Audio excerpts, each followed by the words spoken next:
magulong mundo ng Tondo, lumaki ang isang batang half Filipino at half Korean. Sa Korea siya ipinanganak, pero inuwi siya rito sa Pilipinas ng kanyang amang Pilipino. At mula noon, hindi na nakita pa ang Koreana niyang ina. Siya si Oh Junyong o si Julius. Naging mahirap ang buhay niya rito sa Pilipinas. Pero nagsumikap siya at kalaunan naging pulis. Sa kabila nito, patuloy pa rin niyang hinanap ang kanyang inang Koreana. Hanggang nito lang Setyembre, lumipad siya sa Korea. At sa tulay na ito,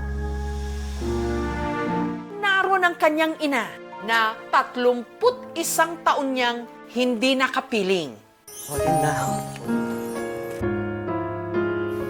Oma! Sa pagtakbo ni Julius, nakatakda ng muli niyang mayakap ang kanyang ina makalipas ang mahigit 3 dekada. Oma!